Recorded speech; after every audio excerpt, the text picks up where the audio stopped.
If it's Thursday, automakers brace for impact after the president announces a new 25% tariff on all imported vehicles and parts, further escalating a trade war with America's top economic partners and clouding the country's economic outlook. Plus, a key Republican senator joins Democrats in calling for an independent investigation into the administration's use of Signal to discuss sensitive military plans, as allegations that the president's top advisors broke the law now head to court. And President Trump pulls his pick for United Nations ambassador, announcing Congresswoman Elise Stefanik will stay in Congress as House Republicans cling to a razor-thin majority and face new political uncertainty.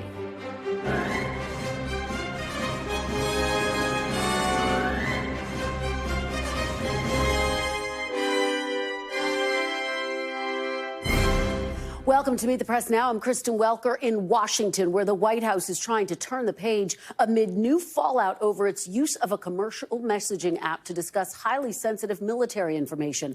The president looking to shift the narrative back to the economy after announcing sweeping new tariffs on auto companies. A 25% tariff on all imported vehicles and foreign-made auto parts effective 1 week from today. Here he is making that announcement last night. So we'll effectively be charging a 25% tariff. But if you build your car in the United States, there is no tariff. And what that means is a lot of foreign car companies, a lot of companies are going to be in great shape because they've already built their plant. But their plants are underutilized, so they'll be able to expand them inexpensively and quickly. But others will come into our country and build, and they're already looking for sites. White House officials are conceding they do not know precisely how these new tariffs will be implemented because domestic automakers source their parts from all around the world. And on top of the auto tariffs, a separate batch of potentially sweeping reciprocal tariffs on U.S. imports will be taking effect next week as well. The president's repeated escalation of tariffs and tariff threats are creating economic uncertainty and prompting concerns of worsening inflation. But despite that, the president's supporters are largely signaling a willingness to let his policies play out. In the latest installment of our Deciders Focus Group, we heard from African-American men who live in swing states and voted for Donald Trump in 2024. The group was a mix of independents, Democrats, and Republicans, and nearly all of them remained staunchly with the president, despite mixed views of his economic agenda. I really believe in my heart that Trump being a businessman, he's going to get these prices and the economy where it needs to be. He has a point to prove, and he loves to do that. And I believe he's going to get it to where it needs to be. I think he needs to pace himself. He's going too fast, and he's doing too much at a fast pace and not allowing the economy to catch up. And I think it's just the first time I've seen a president go so drastic so quickly, so I think the grand scheme of things, it could turn out wonderful, but it also could not. These tariff wars, one day he's going to do tariffs, one day he takes it back and gives them another date, causes the stock market to go down a lot in the recent week or so. Sure, he's a businessman, but keep in mind he's also had several failed businesses. So maybe there's some horizon on the, sun on the horizon on the other end. But right now it's painful because the tariffs do go in effect. They will be eventually passed on to the consumer to pay more. So we'll see. He has his hands in so many different things. It's like I can wait till he get to the 6-month point. Then I'll start worrying. It's only been 2 months, so it's a lot of things on the table. It's a lot of mess to clean up. It's a lot of stuff that needs to be done in order for that to happen. As far as the inflation and the prices going up with the tariffs, I believe the plan may be for it to balance itself out with those jobs being available here. Maybe not immediately, but as time goes on, I believe that will be the end goal. Always so fascinating to hear from the voters. NBC News senior White House correspondent Kelly O'Donnell joins me now. Also with me is NBC News business and data correspondent Brian Chung. Kelly, let me start with you. The president pressing forward with reciprocal tariffs next week. He's calling this Liberation Day. What can you tell us about the timing of yesterday's announcement and what we're anticipating next week? Well, it seemed that the announcement yesterday was added to the schedule, and you might infer from that that the president was eager to get on to one of his favorite subjects and away from a lot of the public discussion about the signal chat and the Houthis attack that has dominated a lot of coverage. So by doing that, the president, who has a sense about how to capture the moment, how to dominate headlines, talked about his tariffs and then is doing more of a lead up until April 2nd. Part of what he also talked about is trying to sort of prime the public for what to expect in certain ways.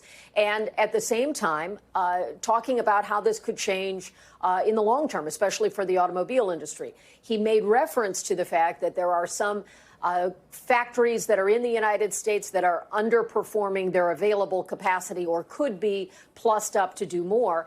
But absent that, you can't build a new factory overnight. And there have been many years of trade policy that have allowed for the automobile industry to source its goods that go into assembly in multiple countries. And so it really is putting a lot of pressure on the automobile industry. It will also probably change the used car market as another option for people, and also looking at car manufacturers that already have inventory in terms of the consumer and the buyer. For the president, tariffs are one of his key objectives. He has talked about flexibility in wanting to implement them in different ways. These would be sector tariffs. And then, of course, he's talked about reciprocal tariffs to be any country that imposes tariffs. The U.S. would match that. Sector tariffs, looking at things like the auto industry and other areas where he will, as he chooses, try to impose those to bring more money in through these import taxes into the federal treasury. And Kelly, you just heard those voters say, look, I'm going to give the president a little bit more time before I start to get too worried about the economy. But inside the administration, is there any concern about the fact that prices aren't coming down, that we're seeing all of this volatility on Wall Street? Well, they are. One of the things that was surprising about how the president addresses this is he often would tout the strength of the stock market and how Wall Street is judging his performance. And now he's kind of moved into the, well, markets go up and they go down. He has talked about lowering prices in the area of energy and that eggs have come down. Eggs are a complicated situation because of the bird flu and supply and that kind of thing.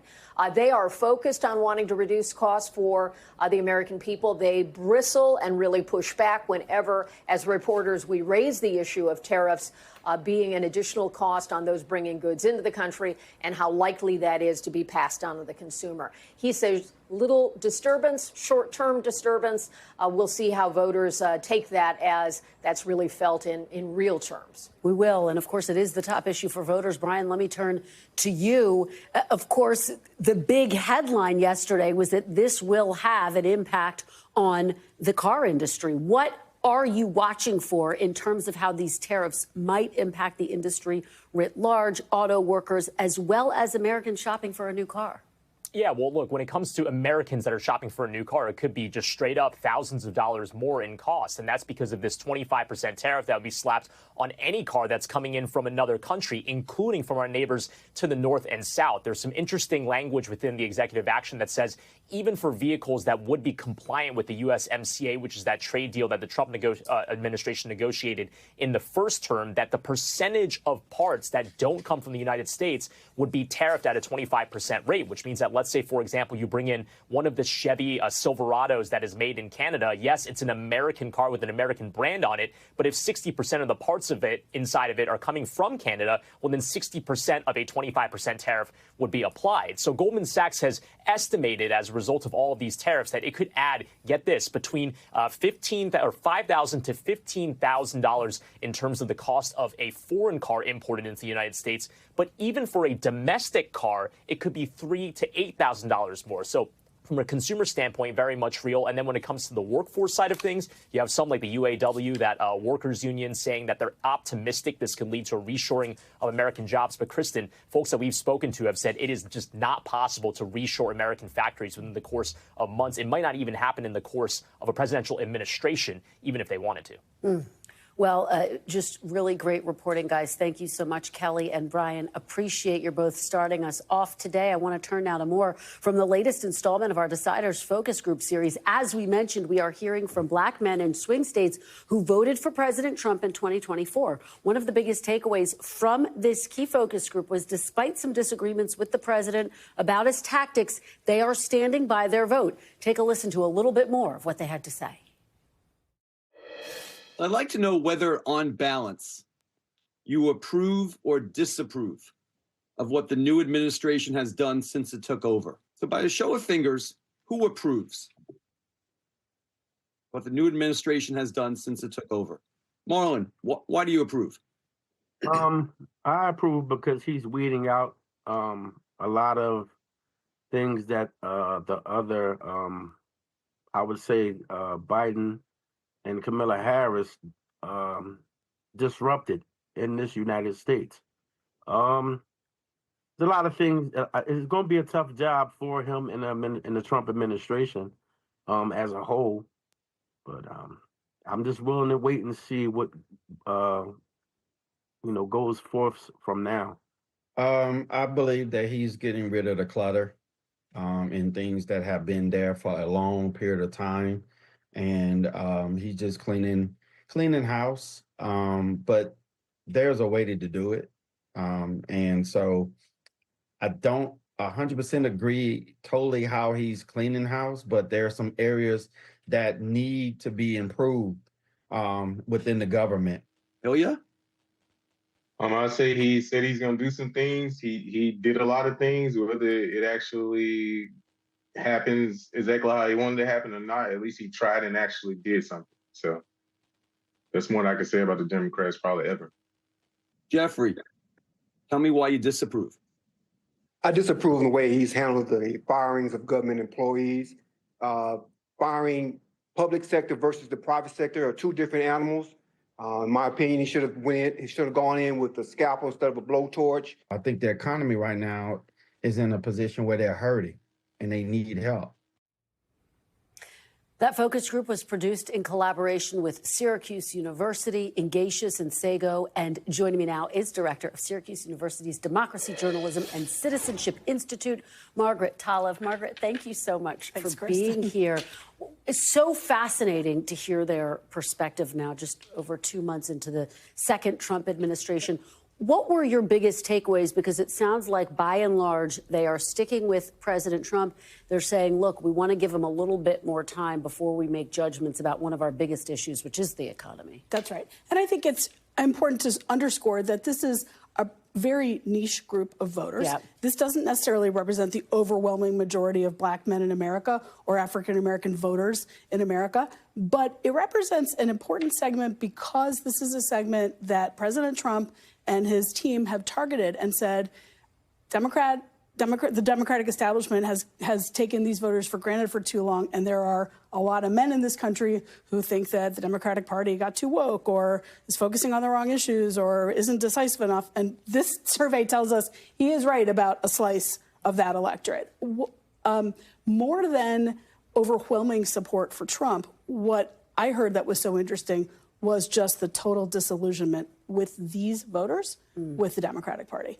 I mean, they were asked at one point, what would your advice be to the Democratic Party about how to reconstitute? And like one said, quit. And everyone else on the panel started laughing. So they're really, for many of these voters, what the elements that were drawing them towards Trump or helping them to have more patience with Trump were cultural, much more than they were substantive. They liked the idea of his brand of masculinity or decisiveness, the way he packages that kind of messaging. It resonated with them. And they just don't trust Democrats because they say, well, my pocketbook really hasn't gotten better. Democrats have had a long time to do it. I want to that point, I think we have more sound on what they have to say about the Democratic Party, exactly what Margaret is talking about. Let's listen, get more of your reaction on the other side. What are the key characteristics or traits that best describe today's Democratic Party? Ilya, why don't you go first? I would say liars, a lot of people doing insider trading. A lot of people are working for lobbyists and not for the people. I'll say they pretty much failed at everything. I think lost. They're a lost group. Hasim, go ahead. I'd add to that with, with the line, just a bunch of false promises. I would say attack on our children with these pushed agendas.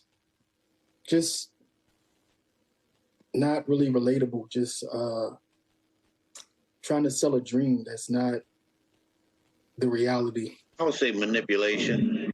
To me, it feels like they more want to scare you into following them than to go on with what your, heart really thinks should be done. So I would say manipulation.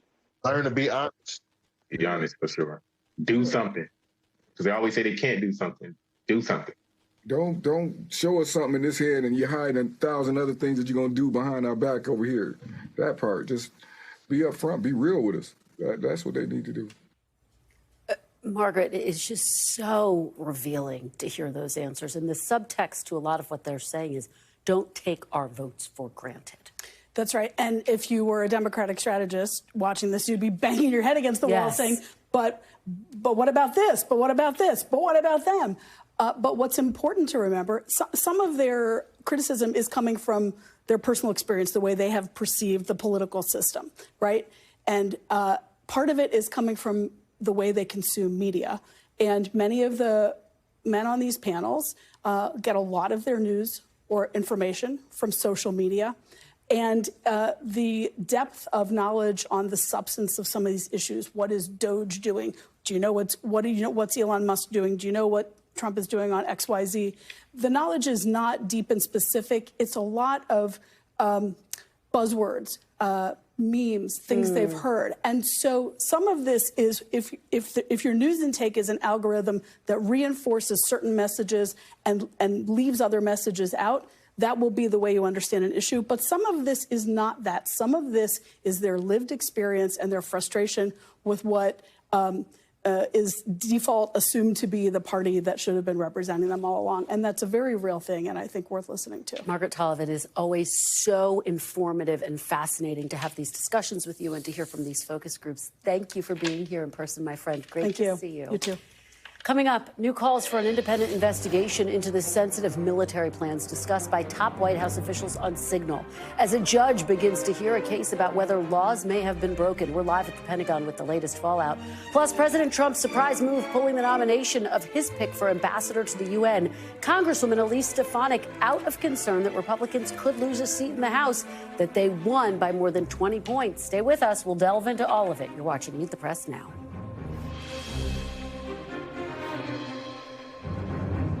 Thanks for watching. Stay updated about breaking news and top stories on the NBC News app or follow us on social media.